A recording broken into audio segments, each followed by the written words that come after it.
आदाब, good afternoon. आप देख रहे हैं हमारा खास प्रोग्राम चलती रहेगी जिंदगी। मैं हूं आपके साथ सना वारिस। चुनाव का एक तरफ शोर है तो वहीं ओमिक्रॉन का बढ़ता जोर है। नए साल की तकरीबात पर पाबंदियां लगाई जा रही हैं। तकरीबात में लोगों की तादाद को महदूद किया जा रहा है क्योंकि ओमिक्रॉन के केसेस अब मुल्क में बढ़ चुके हैं।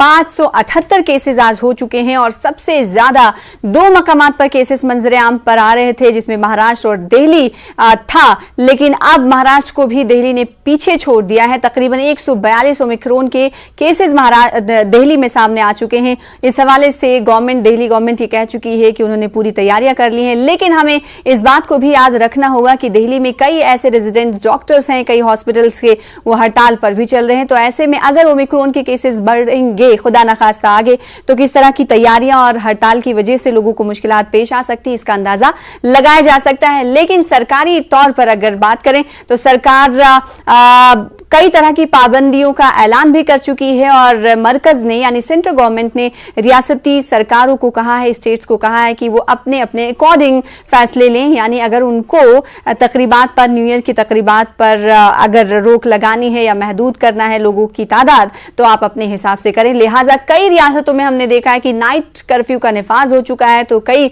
रियासतें, कई स्टेट्स ऐसी हैं जहां पर आज से नाइट कर्फ्यू की शुरुआत होगी। कई लोग ये भी सवाल करते हैं कि दिन में तो रैलियां हो रही है, नाइट कर्फ्यू लगाने का क्या फायदा, क्योंकि जमावड़ा तो दिन भर होता है, रात में तो सभी सोते हैं। इस तरह के लोगों के ख्यालात हैं।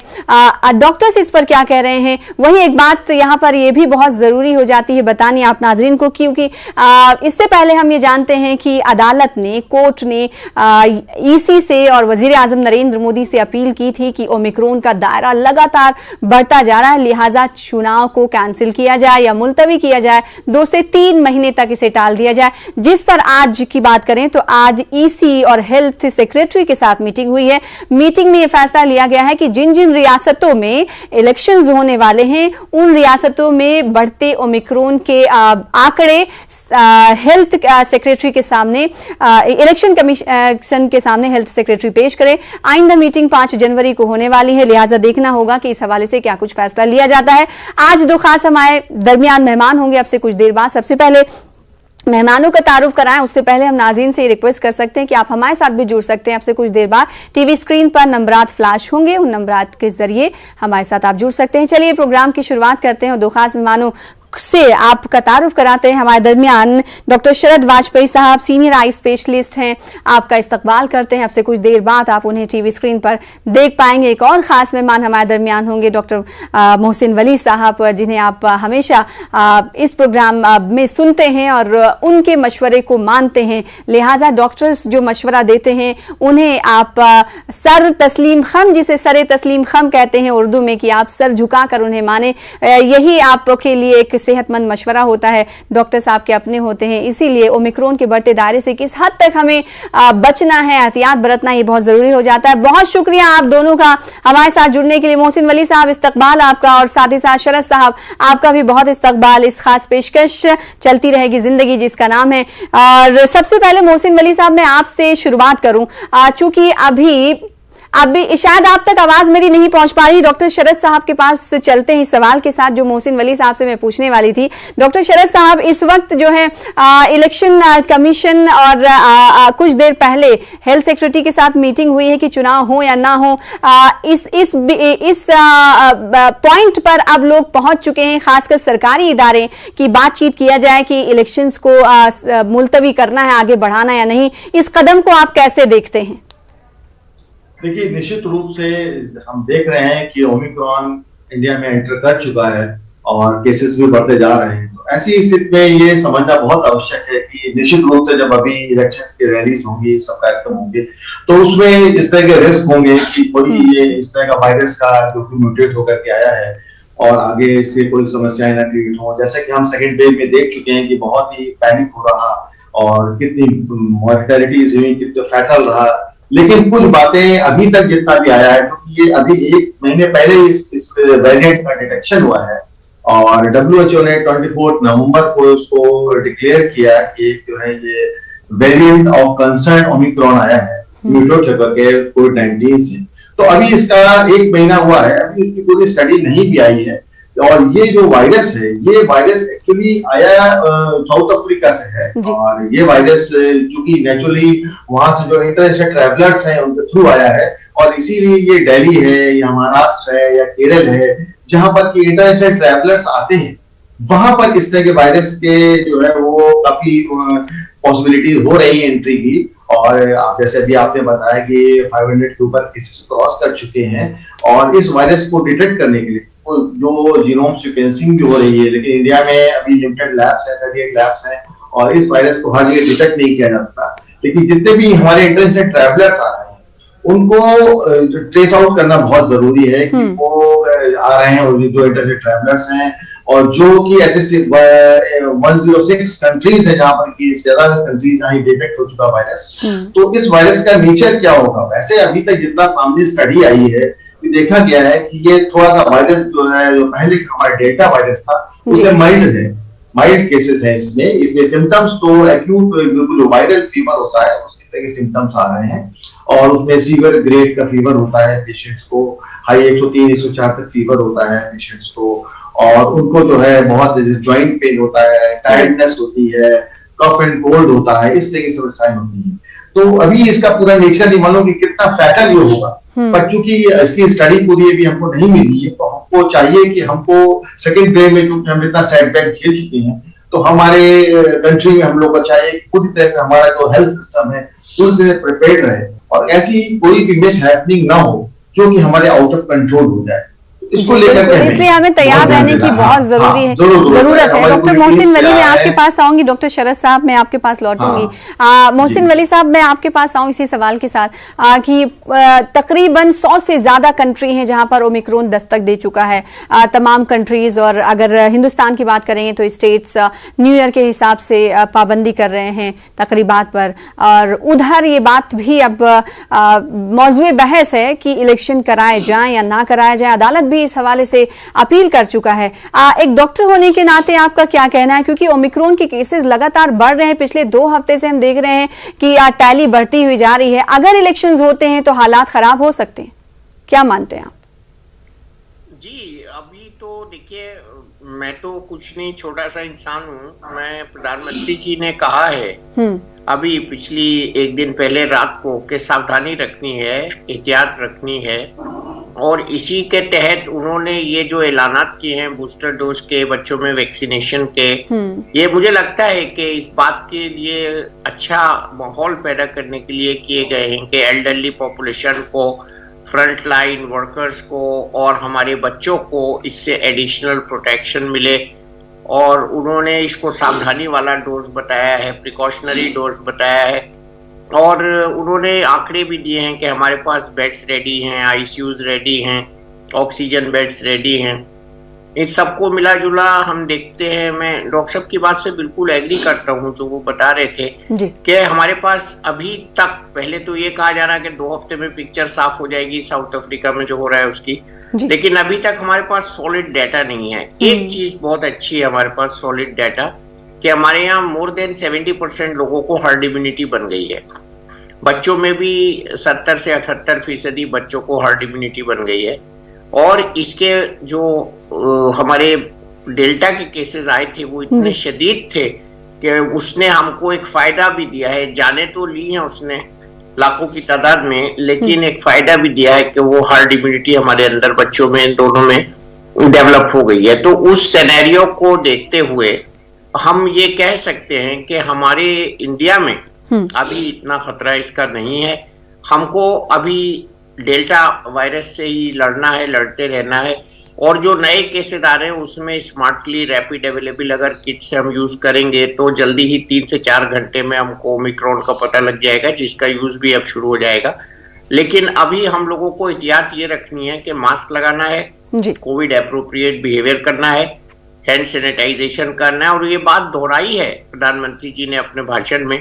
और दिल्ली जैसे शहरों में वहाँ पे ग्रैप प्रोग्राम है, जो ग्रेडेड रिस्पॉन्स एक्शन प्लान है, जहाँ जहाँ डिजास्टर मैनेजमेंट अथॉरिटी की ब्रांचेस हैं, जैसे दिल्ली में हम इसको DDMA कहते हैं, और सूबों में भी इसकी ब्रांचेस हैं, और वो बहुत तकड़ी इस पे निगरानी रख रही हैं।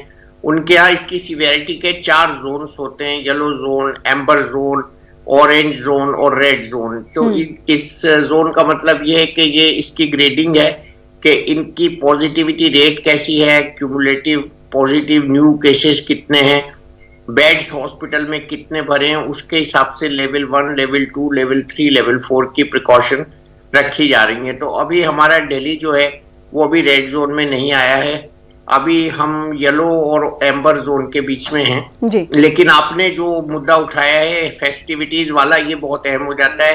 तो कोई भी भीड़, चाहे वो न्यू ईयर की क्राउड हो, उस पर पाबंदी लगाई जा चुकी है। मैं आपके हवाले से बता दूं, दिल्ली जैसे बड़े शहरों में पाबंदी लग गई है, बॉम्बे में कर्फ्यू और बहुत सी जगह, बहुत से शहरों में कर्फ्यू लग गया है। नाइट कर्फ्यू ज्यादातर स्टेट्स में लग जाएगा फर्स्ट से पहले ही।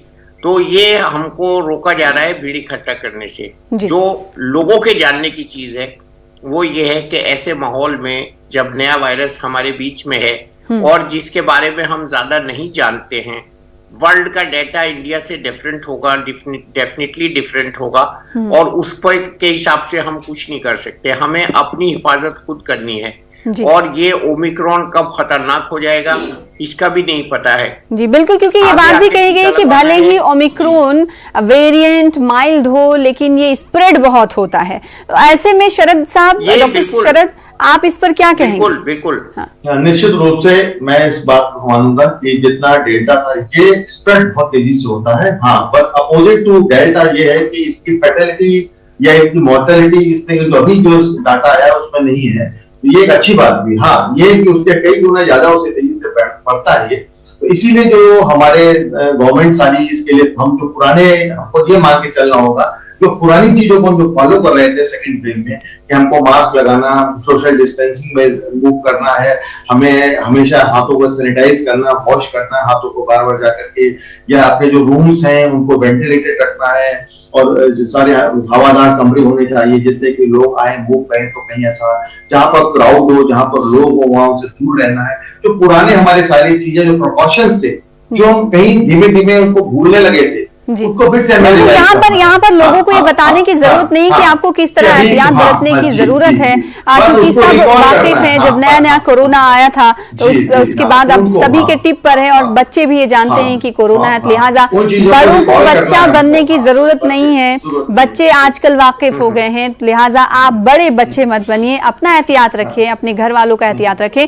जीनोम सीक्वेंसिंग पर काफी जोर दे रहे थे डॉक्टर शरद साहब। डॉक्टर वली साहब, मैं आपसे जानना चाहूंगी, जीनोम सीक्वेंसिंग के हवाले से डॉक्टरों का खदशा ये है कि अगर केसेस बढ़ते हैं, क्योंकि इसी से टेस्टिंग हो पाती, ट्रेसिंग हो पाती है, जीनोम सीक्वेंसिंग जैसे होती है, उस हवाले से आलात का खदशा उन्होंने जाहिर किया है। इस पर आपकी क्या राय है और गवर्नमेंट को क्या मशवरा देंगे आप?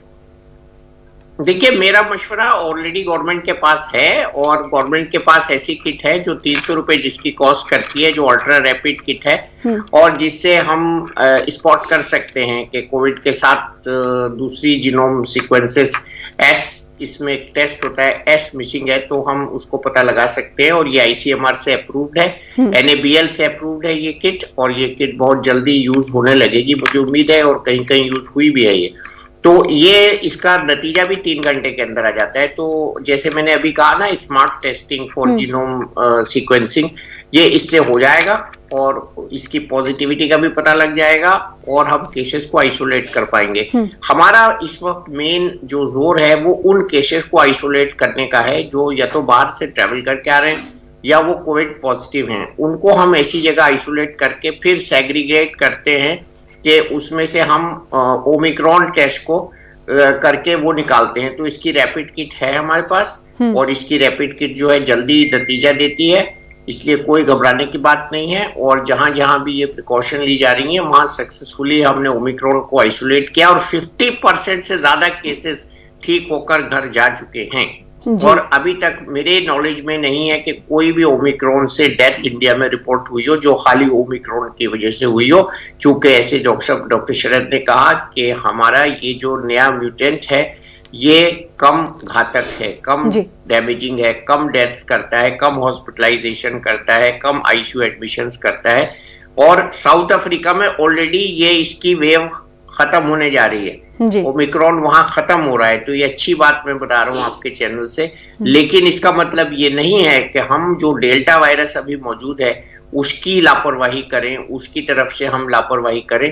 तो ये इस वक्त का मैसेज बहुत जरूरी है कि आने वाले वक्त में पॉल्यूशन, सर्दी, भीड़, फेस्टिविटीज, ये सब मिलकर एक बहुत दर्दनाक पिक्चर पैदा कर सकते हैं अगर हमने एहतियात नहीं की। बिल्कुल। और यहाँ पर एक सवाल ये भी करना बहुत जरूरी हो जाता है क्योंकि ओमिक्रॉन और वैक्सीनेटेड लोगों की अगर हम बात करें तो दिल्ली में डॉक्टर शरद साहब ऐसे केसेस सामने आए थे जिनमें 34 में से 33% जो थे लोग थे वो वैक्सीनेटेड थे, लेकिन उन्हें फुली वैक्सीनेटेड थे लेकिन उन्हें ओमिक्रॉन हो गया। तो ऐसे में जो अभी न्यू बच्चों को जो इजाजत मिली है कि वो कोविन पर रजिस्टर करा सकते हैं 15 से 18 साल तक के बच्चे, क्या उनके मन में एक सवाल आ रहा होगा कि जिन्होंने वैक्सीन लिया डबल डोज उन्हें भी ओमिक्रॉन हो रहा है तो अब हम लेंगे तो इससे क्या हमें बचाव मिलेगा? उन लोगों के लिए, इस सेक्शंस के लिए आप क्या कहेंगे? देखिए, ये बात सच है कि जो वैक्सीन है उसकी इफेक्टिविटी एक लिमिटेड टाइम तक रहती है, लेकिन इसीलिए जो हमारी गवर्नमेंट जो है बूस्टर डोज के लिए प्रमोट कर रही है, बूस्टर डोज की तरफ बढ़ रही है कि हमको इसको मेंटेन करके चलना, अपनी इम्यूनिटी को मेंटेन करके चलना, और एंटीबॉडी टेस्ट होता है, बूस्टर डोज की प्लानिंग हो रही है, और ये सच है। लेकिन फिर भी ये हम मान के चलिए कि जिनको वैक्सीन हो गई है उनको माइल्डर फॉर्म में डिजीज आ रही है, कहीं ना कहीं बीमारी से लड़ने की क्षमता को डेवलप हो जाती है, रादर देन उन पेशेंट्स में जिनको या पर्सन्स में जिनको की कोई भी वैक्सीन नहीं लगी है। तो वैक्सीन की अपनी पूरी तरह से यूटिलिटी है, और वैक्सीन लगने के बाद अगर डिजीज होती भी है, इन्फेक्टेड पर्सन होता भी है, तो उसको उस ग्रे फॉर्म में या सीवियर फॉर्म में नहीं होता। तो ये बहुत अच्छी बात कि अगर वैक्सीन लग गई, डबल डोज में लग गई, फिर भी अगर हो रहा है बट कोई मोर्टेलिटी नहीं हो रही है। तो इसलिए वैक्सीन की वैल्यू अपनी वैसे ही बनी हुई है, उसको कहीं से हम वो नहीं कर सकते, और बहुत इंपॉर्टेंट, और यही शायद कारण है इंडिया में इतना ज्यादा वैक्सीनेशन हो चुका है कि हम काफी कुछ सेफ हो चुके हैं। और ओमिक्रॉन आया तो जरूर है लेकिन माइल्डर फॉर्म में है, जो केसेस भी हो रहे हैं वो ठीक भी हो रहे हैं, रिकवरी रेट बहुत अच्छा है इसका जी। लेकिन उसी के साथ साथ हमें, जैसे कि डॉक्टर साहब ने बताया भी, कि हमें अपने जो प्रिकॉशंस है उसको नहीं भूलना है। डेल्टा वायरस का जो डेंजर है उसको भी हमको बरकरार है, उसको नहीं भूलना है, और हमको अपने सारे प्रिकॉशन जैसे प्रीवियस स्टेट में हम ले रहे थे उसी स्टेट में लेकर के चलना है, क्योंकि ये वायरस म्यूटेट करते रहते हैं। आज ओमिक्रॉन आया है और ये एक ऐसा है कि आगे भी कभी कोई ऐसी समस्या ना हो जाए, तो इसलिए ये लाइफ स्टाइल को हमको अपना बदलना होगा, और ये लाइफ स्टाइल बदलेगी। और मैं अपने व्यूअर्स को ये पर्सनली बताता हूँ कि मैंने इधर जब से ये कोरोना का इन्फेक्शन आया है 2 सालों से, तब से बहुत से ऐसे कॉमन कोल्ड के जो केसेस हो रहे थे, जो एक चलता था, हर व्यक्ति को कॉमन कोल्ड हो रहा था, इन्फेक्शन हो रहा था, वो बहुत कुछ कम हो गया। तो अगर आप देखें तो कहीं ना कहीं ये मास्किंग से और जो हैंड शेकिंग से ये जो इन्फेक्शन ट्रांसफर होता था, या बच्चों को जो हैबिट थी बिना वॉश के हैंड्स को खाना, ये सब जो था, वो सब चीजें जो हम लोग रेस्ट्रिक्शंस लाए हैं, उसका कहीं ना कहीं डायरेक्ट में फायदा पक्का हुआ है। और डिजीजेस के बहुत सी ऐसी डिजीजेस, बहुत छोटी छोटी प्रॉब्लम जो हो जाती थी वो कम हुई है, और मुझे लगता है कि लॉन्ग टर्म में इसका फायदा पूरे वर्ल्ड को मिलेगा जो हम अगर इस हैबिट को डालते हैं। बिल्कुल। डॉक्टर वली साहब, आपके पास मैं आऊँ इस सवाल के साथ, क्योंकि जब कोरोना का जो वेरिएंट डेल्टा था उसकी वजह से हम देख रहे थे कि रेस्पिरेटरी सिस्टम पर भी असर पड़ रहा था, रेस्पिरेशन में लोगों को प्रॉब्लम हो रही थी, किडनीज पर असर पड़ रहा था, फेफड़ों पर असर पड़ रहा था। ये ओमिक्रॉन वायरस हालांकि माइल्ड है, क्या इसका कुछ इस तरफ से कनेक्शन है कि दिगर आज़ा पर भी असरअंदाज होता है, होगा या फिर होता है? इसके बारे में बहुत डेफिनेट जो डाटा आया है साउथ अफ्रीका से, और लैंसेट में आर्टिकल्स आए हैं, यूके यूएसए से आए हैं, उसमें ये है कि ये अच्छी बात इसकी है कि ये नाक से लेके और सांस की नली तक जाता है, और इसका वहां पे इफेक्ट जो है 70 गुना ज्यादा होता है, लेकिन फेफड़ों को ये इन्वॉल्व नहीं करता है। तो फेफड़ों में इसका जो है जाना ये डेल्टा के मुकाबले में बहुत कम है, मैं कहूँगा नहीं है। और लेकिन हम मेडिसिन में कोई लाइन नहीं खींच सकते बॉडी में इन्फेक्शंस को लेके कि यहाँ तक जाएगा और यहाँ तक नहीं जाएगा।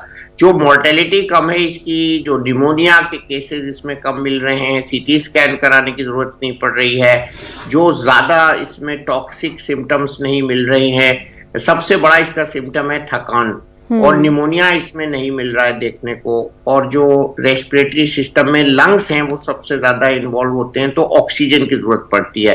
तो वैसी सिचुएशन इसकी नहीं आ रही है, तो हॉस्पिटलाइजेशन नहीं है। तो हम ये कह सकते हैं कि ये खतरनाक होने के बावजूद, ज्यादा पावरफुल होने के बावजूद, ये लंग्स को थोड़ा सा स्पेयर कर रहा है।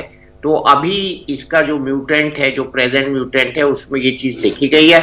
और आगे आने वाले म्यूटेंट में क्या होगा तो ये कहना बहुत मुश्किल है।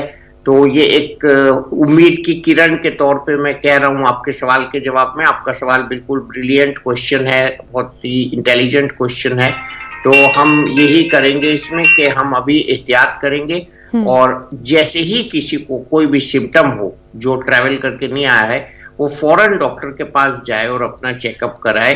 और इसमें बहुत जरूरी होता है कि जब हमें कोई upper respiratory influenza like illness हो तो हम डॉक्टर की सलाह लें, क्योंकि मौसम ऐसा है, पॉल्यूशन की साथ इसको कुछ डॉक्टर्स ने डबल वहमी का नाम दिया है कि दुगना असर हो जाता है। तो इसकी वजह से हमको बहुत फिर वही बात आ जाती है कि एहतियात जो है बहुत ज्यादा रखनी है, और हमको सावधान कुछ नहीं करना है, आपको एहतियात बरतना है। सिर्फ और सिर्फ डॉक्टरों का यही कहना है, एहतियात बरतने में पैसे नहीं लगते, बस मास्क में पैसे लगते हैं जिसके आप आदी हो चुके हैं।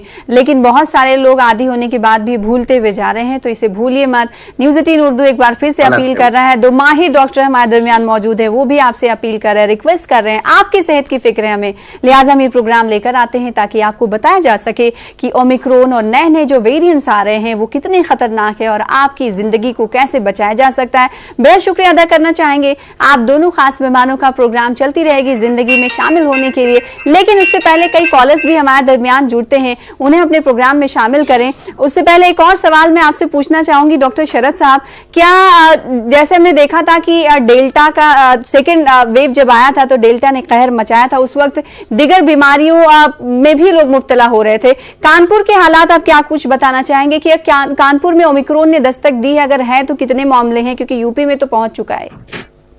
अभी कानपुर में ओमिक्रॉन तो ऐसा कोई भी केस रिपोर्ट नहीं हुआ है, और जो नेचुरली डेल्टा का जो सेकंड वेव थी बहुत ही फैटल थी, और उस वेव ने हमको इतना सिखा दिया है, बहुत सी चीजें हमारे हेल्थ सिस्टम को इतना मजबूत कर दिया है कि मुझे नहीं लगता है कि ओमिक्रॉन ये निश्चित रूप से कंट्री में आएगा और इन्वॉल्व भी करेगा, नंबर ऑफ केसेस भी बढ़ेंगे। नेचुरली तो कांटेक्ट होता है लोगों से तो नंबर बढ़ते हैं, बट आई एम श्योर कि ये उस तरह की स्थिति नहीं आएगी, क्योंकि वो शायद हमारे लिए एकदम अचानक से आई अप्रत्याशित चीज थी और हम शायद तैयार नहीं था कंट्री उसके लिए।